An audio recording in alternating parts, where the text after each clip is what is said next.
நிறைய பேச்சாளர்கள் அல்லது சமூக ஆர்வலர்கள் பிள்ளைகளுக்காக உழைத்து கொண்டே இருக்காதீர்கள், வாழ்நாள் முழுவதும் பிள்ளைகள் என்று ஓடி ஓடி உழைத்து கொண்டிருக்காதீர்கள் என்று சொல்லி உங்களை முட்டாளாக்க பார்க்கிறார்கள்.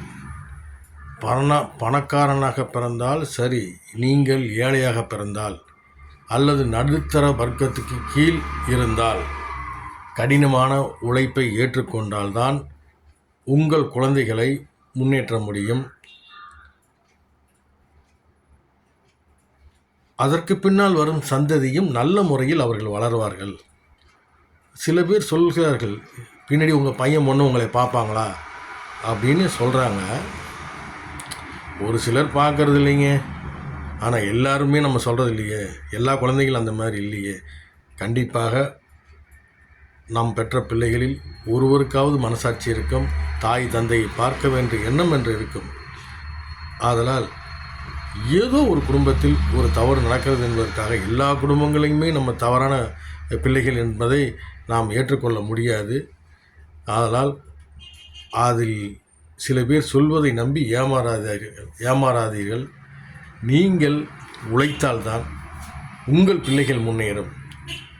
உங்கள் பிள்ளைகள் முன்னேறினால்தான் அடுத்து ஒரு சந்ததி அடுத்த ஒரு 2 படிக்கட்டு 3 படிக்கட்டு உயர முடியும். இல்லையில் நடுத்தர வர்க்கத்துக்கு கீழேயே நாம் நசுக்கப்படுவோம்.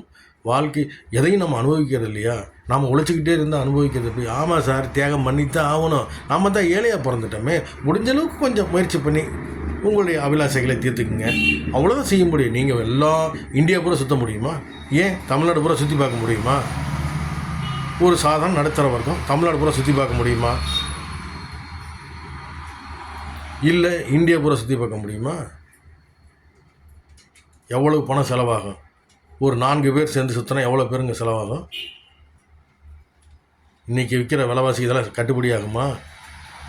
இன்றைக்கி ஒரு இடம் வாங்கினாலோ வீடு வாங்கினாலோ குறைஞ்சது வீட்டோட மனையோடு சேர்த்து 50 லட்ச ரூபாய், 40லேருந்து 50 லட்ச ரூபாய் இருந்தால் தான் ஒரு வீடு வாங்க முடியும். இதை சேர்க்கறதுக்கு எவ்வளோ காலம் ஆகும்? சிந்தித்து பாருங்கள். மிகவும் கடினமாக உழைக்க வேண்டும், அப்பொழுதுதான் வாழ்க்கையில் முன்னேறலாம். சில பேர் சொல்லுவாங்க, நீங்கள் அனுபவிக்க வேண்டாமா, பிள்ளைகளுக்கு ஓடி ஓடி உழைச்சிங்கன்னா நாளைக்கு நீங்கள் உங்களை பார்த்துக்குமான்னு என்ன நிச்சயம் இருக்குது? எல்லாம் இல்லை சார். சில குழந்தைகள் அப்படி இருக்கலாம், சில பேர் எல்லா குழந்தைகளுக்குமே நம்ம அப்படி சொல்கிறதுக்கு இல்லை.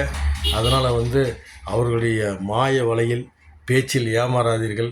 உங்கள் பிள்ளைகளை நன்றாக வளருங்கள், நன்றாக படிக்க வையுங்கள், கஷ்டப்பட்டு அவர்களை உயர்த்த பாருங்கள்.